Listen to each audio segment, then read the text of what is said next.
ఈ పుస్తకం విస్సు గారు రాశారు. ఆయన రాసిన ఈ పుస్తకానికి నేను కవర్ డిజైన్, ఆ తర్వాత దీంట్లో ఇల్లస్ట్రేషన్స్ అన్నీ వేశాను. చాలా ఇంట్రెస్టింగ్ బుక్. సో ఈ పుస్తకం రిలీజ్ ఫంక్షన్ వచ్చారు ఆయన. సో ఈ పుస్తకం గురించి ఆయన ఏమంటున్నారో ఒకసారి వినండి. ఓకే, చాలా బాగా చెప్పారు. నిజానికి ఎగ్జాక్ట్లీ అలా జరిగింది.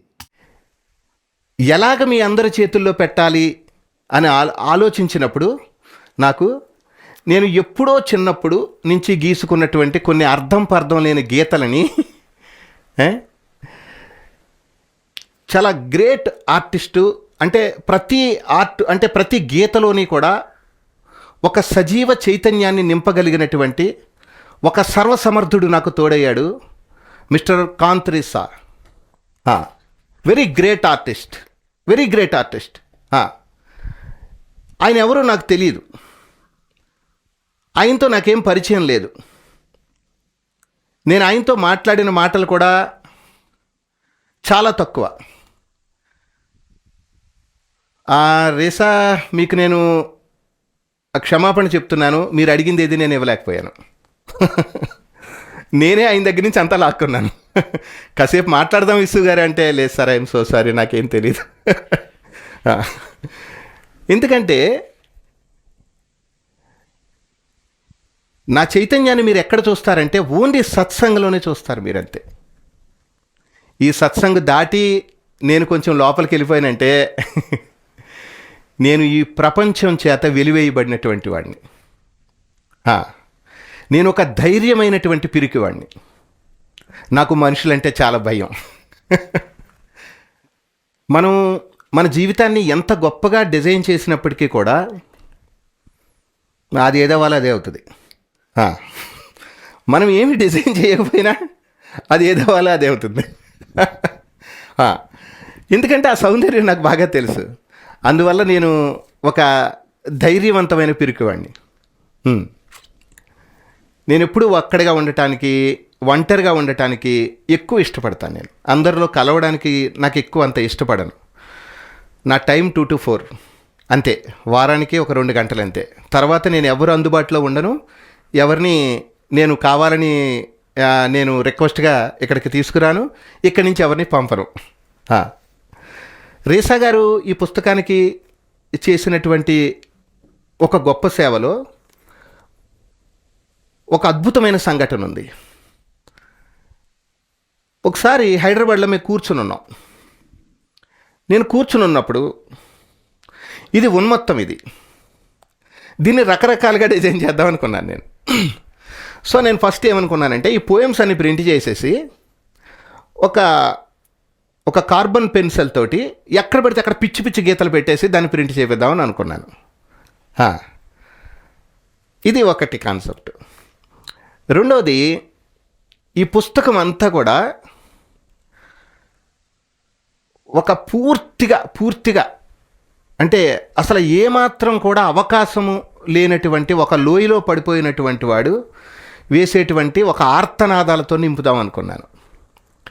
ఇది రెండవది. ఇంకా ఉన్మత్తంగా ఏం చేస్తే బాగుంటుందని రకరకాలుగా ఆలోచించాను నేను. సో నాకు నా అకారణ మిత్రుడు ఇచ్చిన సందేశం ఏంటంటే, ఆల్రెడీ పుస్తకం అంతా ఉన్మత్తంతో ఉంది కాబట్టి కొంచెం ఉన్మత్తమైన ప్రసన్న వదనాలతో దీన్ని నింపుదాం అనేటువంటి సంకేతం వచ్చింది నాకు.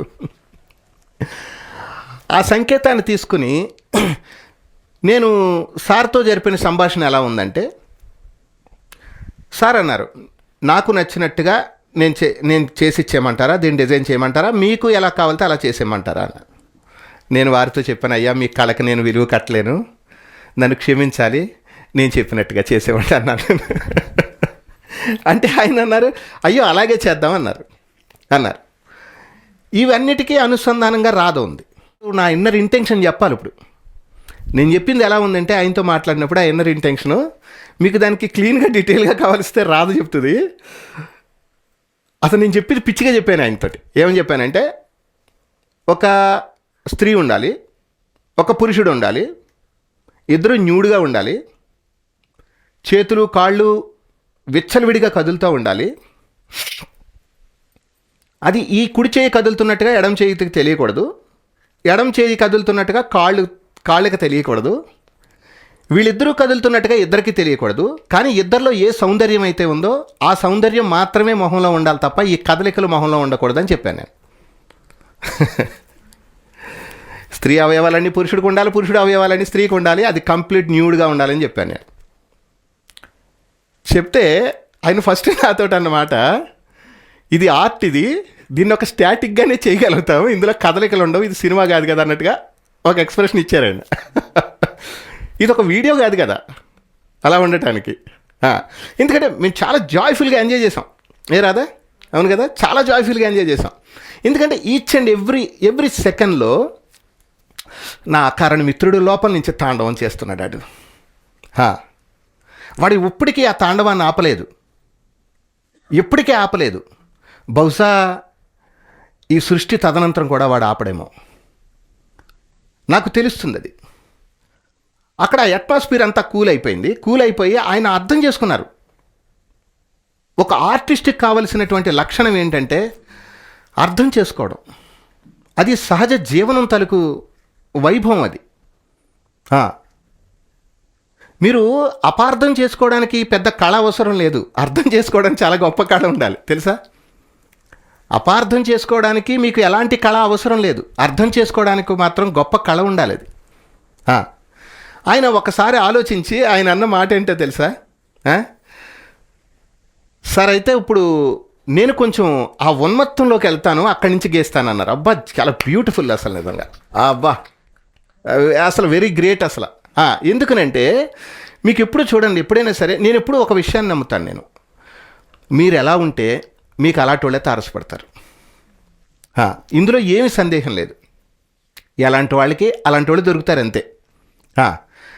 ఈ కవర్ పేజ్ డిజైన్ చేయడానికి ఆయన మేబీ ఒక 10 minutes కూడా తీసుకోలేదని నేను అనుకుంటున్నాను. ఏం రాదా, 10 నిమిషాలు అంతే, 10 నిమిషాలే గీసేశారు, ఫైనలైజ్ చేసేసి ఇలా చేశారు, ఎనఫ్, ఇంక దీన్ని ఏం చేయకండి అన్నారు. ఆ తర్వాత ఒక అద్భుతమైన సందర్భం జరిగింది.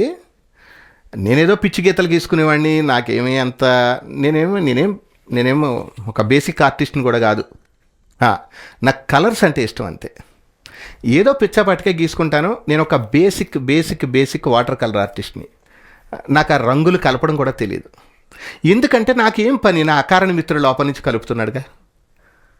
ప్రతి సందర్భంలోనే అదే, నాకు ఇంక వేరేది లేదు. సో ఆయన ఏమన్నారంటే నా చేతికి ఆ పెన్సిల్ ఇచ్చి ఒక గీత గీయండి అన్నారు ఆయన.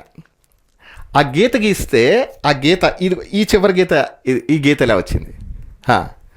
సో ఆ ఆర్ట్ని, ఆ గీత ఎక్కడా కూడా అది డివైడ్ చేయటంలే, అందులో మెర్జ్ అయిపోయింది. ఇక తర్వాత లోపల వేసినటువంటి ప్రతిదీ కూడా నేను ఇది ఇలా ఉండాలి, ఇలా చేయాలి, ప్రతిదానికి ఒక యూనిక్గా ఒక లేబుల్ ఉండాలి ప్రతిదానికిని అని చెప్పి ఆ ప్రతిదాన్ని దగ్గర కూర్చోబెట్టుకుని ఆయన సమయాన్ని కొంత నేను తీసేసుకుని దాన్ని ఇంకా తీసేసుకున్నాను. నా భాషలో చెప్పాలంటే వారి సమయాన్ని పూర్తిగా కబళించి తినేసి ఆ ఉన్మత్తంలో జోగుతూ ఈ ఆర్ట్స్ అని గీశారు. నేను ఏది చెబితే అదే చేశారు. ఎందుకనంటే ఒక ఆర్టిస్ట్కి కావలసినటువంటి అంటే ఆ ప్రావీణ్యత మనకు అక్కడే తెలుస్తుంది. నేను ఏది చెప్తే అదే చేశారు. ఇక్కడ గీత ఉంచదంటే ఉంచదే, తీసేదంటే తీసేసేవారు. ఆయన ఎక్కడ ఇన్వాల్వ్ అవ్వలే అందులో. అర్థమవుతుందా? అంతా చేసిన తర్వాత నాకు ఈ ఆర్ట్స్ అన్నీ అయిపోయిన తర్వాత ఇంకొకటి మిగిలింది అన్నారు ఆయన. ఒక వ్యక్తి తాలూకు సంస్కారం అక్కడే మనకు తెలుస్తుంది. అదేంటో తెలుసా? ఆర్ట్స్ అన్నీ అయిపోయిన తర్వాత ఒకటే మిగిలింది అన్నారు. ఏంటి అని అడిగాను నేను. థ్యాంక్ యూ అని రాసి ఇచ్చారు. Very great person. ఇవి చాలా చిన్న విషయాలు. మీ జీవితంలో అకారణంగా ఉదయించేటువంటి అతి చిన్న విషయాలు చాలా అద్భుతంగా పరిమళిస్తాయి. రేసా గారు, మీరు ఆ థ్యాంక్ యూని మర్చిపోయారంటో నాకు తెలియదు, కానీ నేను ఇప్పుడే గుర్తుపెట్టుకున్నాను. నేను కూడా కాసేపు నాకు మర్చిపోతాను మళ్ళీ. ఈ పుస్తకాన్ని మన వెబ్సైట్లో పెట్టాను, అంటే మంచి పుస్తకాలని పరిచయం చేద్దామన్న ఉద్దేశంతో. సో ఇది రవీంద్రనాథ్ ఠాగూర్ రాసిన గీతాంజలి లాంటి ఒక పోయిటిక్ ఫ్రాగ్రెన్స్ కలిగి ఉన్న పుస్తకం ఇది. సరదాగా చదవచ్చు, మన ఇంట్లో భద్రంగా దాచిపెట్టుకోదగ్గది. ఆయన అనుభవ సారాన్ని ఒక పోయిటిక్గా ఎక్స్ప్రెసివ్గా చెప్పారు ఆయన. ఆ పుస్తకం పేరు ఉన్మత్త తాండవం. సో చదవండి, ఇట్స్ ఎ గుడ్ బుక్. ఓకేనా? ఈ పుస్తకం ప్రజెంటేషన్ చాలా బాగుంటుంది, బాక్స్ టైప్. ఓకే, నెక్స్ట్ మన నిర్వాణ షట్కం కూడా ఈ బాక్స్ టైప్ బుక్ లాగే వస్తుంది. ఇది చూసిన తర్వాత ఆలోచన వచ్చింది, అలా చేస్తున్నాను. ఓకేనా? సరే మరి.